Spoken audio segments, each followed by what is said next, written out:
Bonjour tout le monde, j'espère que vous allez bien. Donc aujourd'hui je vais vous faire mon petit book haul parce que je me suis acheté 10 livres vu qu'il y a le nouveau confinement. Je me suis dit je vais m'acheter des livres au cas où, même si j'en ai encore à lire, hein, ne vous inquiétez pas. Donc voilà, donc je me suis acheté donc le Benjamin Whitmer Pike aux éditions Galmanster. Donc là, on va être avec le personnage principal, donc Douglas Pike, qui est un ancien truand qui s'est rangé de cette ville-là et qui est de retour dans sa ville natale des Appalaches, donc proche de Cincinnati. Et malheureusement, il va apprendre que sa fille est décédée d'une overdose et qu'il a une petite fille. Donc ils vont essayer de s'apprivoiser tous les deux. Et apparemment, il y a un flic véreux qui s'intéresse de trop près à sa petite fille. Donc on va voir ce qui va se passer, hein. Je n'ai jamais lu cet auteur, je l'ai vu passer, donc je me suis dit, je vais me l'acheter. Il est tout petit, il ne fait que un peu plus de 200 pages. Voilà, il fait même pas 300 pages. Voilà, donc Pike de Benjamin Whitmer chez les éditions Galmanster. Donc je me suis acheté aussi une trilogie. Donc la trilogie de Arnaldur Indridansson.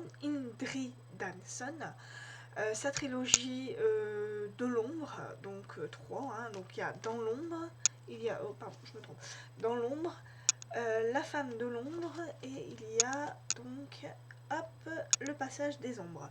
Donc là, dans cette histoire, on est donc pendant la Seconde Guerre mondiale, hein, vous l'aurez bien compris, en 1944, presque la fin de la guerre. On va être avec deux enquêteurs, donc on va être avec, alors si je ne me trompe pas, avec Flauvent et Thorson qui vont enquêter sur des meurtres qui ont été perpétrés et ils vont essayer de découvrir ce qui s'est passé. Donc apparemment ça a l'air d'être un truc militaire, hein, par rapport au Troisième Reich, hein. Il y a une... comment dire,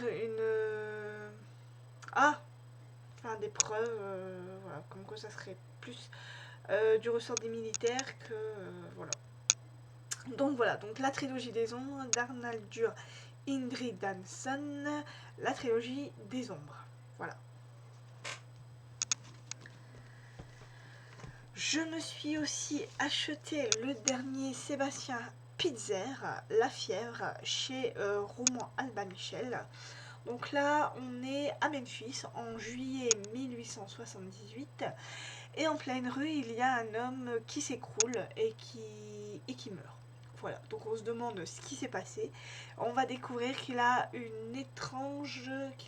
qu'il a été victime d'une étrange maladie qu'on appelle la fièvre. Et donc du coup, on va être donc, dans cette ville où il a, à mon avis, il va y avoir plusieurs morts, je pense. Et on va être avec plusieurs personnages, avec Anne Cook qui tient une maison close, avec Keating qui dirige un journal local, qui est raciste et qui est proche du Ku Klux Klan. Pardon. Et on va être avec Raphaël Tebron, qui est un ancien esclave et qui a été... qui est maintenant un noble libre et qui essaye par rapport aux habitants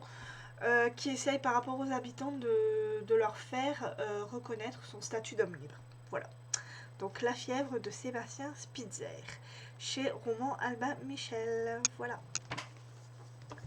Je me suis aussi acheté, je vais y arriver, le livre de Patrick Sénécal, Le vide chez Fleuve Noir. Donc voilà, donc c'est un livre qui me tentait depuis un long moment. Je l'avais vu passer et je me suis dit un jour je me l'achèterai.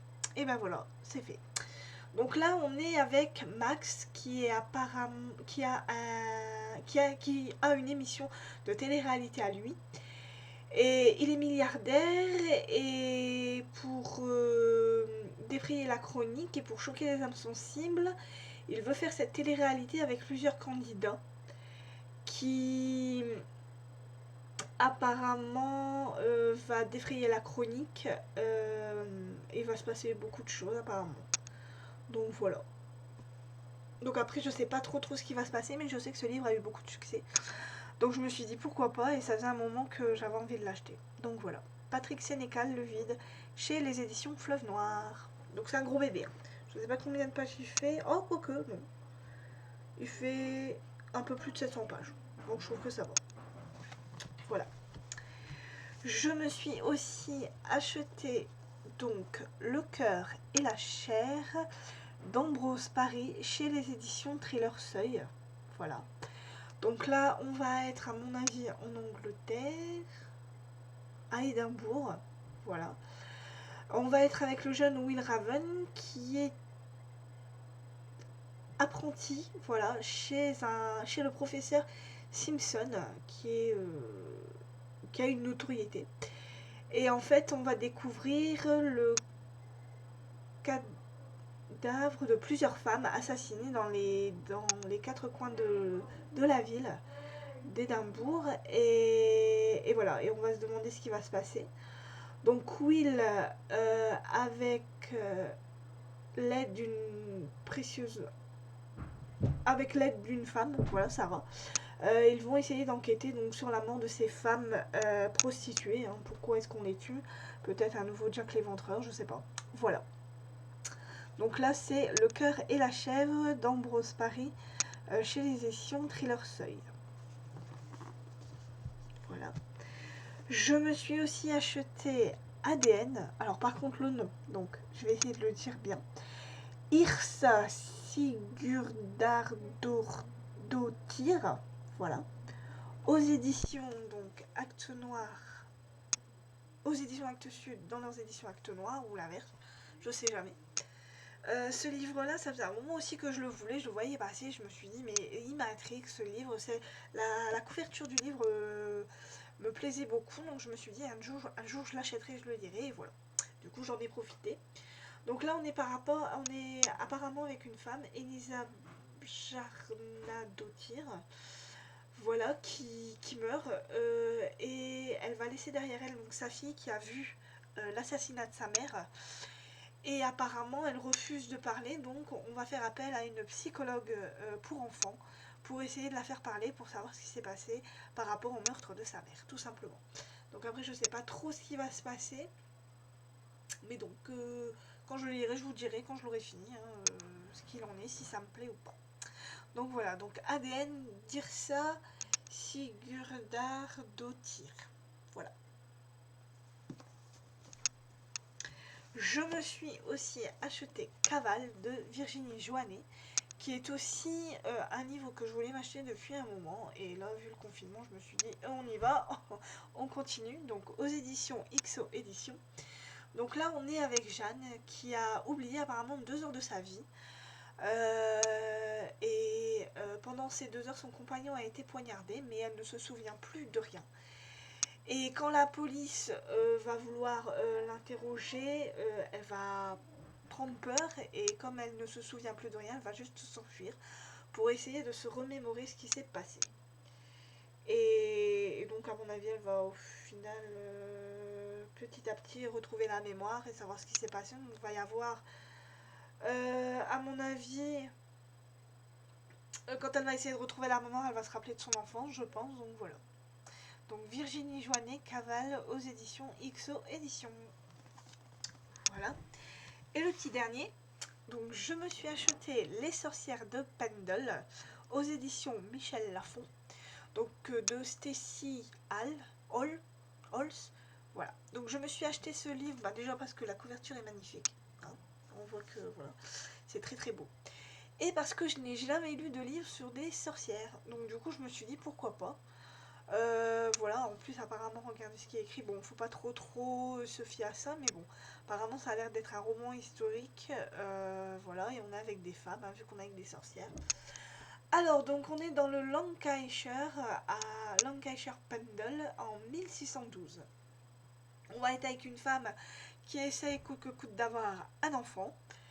Et donc une sage-femme va essayer de l'aider avec des plantes médicinales, mais il va y avoir un procès qui va avoir lieu, et apparemment donc la femme qui essaie d'avoir un enfant va essayer de sauver Alice, qui apparemment qui apparemment va être accusé de sorcellerie. Donc voilà, donc je n'en sais pas plus. Je ne sais pas si ce livre a beaucoup plu ou pas, mais en tout cas moi la couverture me plaît beaucoup. Donc je verrai ce que ça donne et je vous en dirai plus quand je l'aurai lu. Voilà. Donc Les sorcières de Pendle de Stacey Holmes chez Michel Lafon. Voilà. Donc voilà tous les livres que j'ai l'intention de lire pendant ce nouveau confinement. Donc j'ai fini Le silence de la ville blanche que j'ai beaucoup aimé et j'ai fini hier le Jérôme Loubry de Soleil et de Sang que j'ai beaucoup aimé aussi. Je suis en train de lire Le dernier message de Nicolas Beuglet chez Thriller, donc chez les éditions XO Éditions. Donc là je viens juste de le commencer, hein, voilà. Donc on va être là comme je vous le disais la dernière fois avec Grace. Grace, je sais que Campbell, voilà, qui est une flic qui a été apparemment rétrogradée à cause d'une erreur qu'elle a, enfin d'une grosse bourde qu'elle a commise. Et son supérieur donc va l'appeler pour lui demander d'enquêter sur un meurtre dans une abbaye sur une île, l'île d'Iona à l'ouest de l'Écosse. Voilà. Et donc elle va enquêter dans cette abbaye et je ne sais pas du tout ce qui va se passer vu que je viens à peine de le commencer. Donc moi il faut savoir que j'aime beaucoup Nicolas Beuglet, j'avais adoré Le Cri, j'avais moyennement aimé Le Complot, hein, j'avais eu un peu plus de mal, mais j'avais adoré aussi L'île du diable. Donc voilà, donc là on est avec une nouvelle enquêtrice, on est dans un nouveau décor, on est avec une nouvelle enquête, nouveau meurtre, tout ça. Donc je me suis dit pourquoi pas. Voilà, donc le dernier message chez XO Éditions de Nicolas Beuglet. Voilà. Donc je vous ferai mon petit bilan lecture donc quand j'aurai fini cette lecture là et quand j'aurai fini le Daniel Steele Rançon. Voilà, j'ai l'intention aussi de lire. Donc voilà, donc pour mon petit book-haul et pour mes prochaines lectures. J'ai encore pas mal de livres à lire. Donc j'ai encore Les Rois Maudits, Le Ken Follett, Un monde de sans fin, Entre Fauves et le nouveau Gir dos Santos, Immortel, que j'ai l'intention aussi de lire. Et tous les Daniel Steele et tous les livres que j'ai achetés. Voilà. Donc voilà. Donc je suis parée pour ce nouveau confinement. Je vous souhaite à tous une très bonne semaine, très bonne journée, très bonne semaine. Bon courage pour ceux qui travaillent. Et je vous dis donc à très bientôt donc pour un nouveau bilan de lecture. Voilà, bye bye.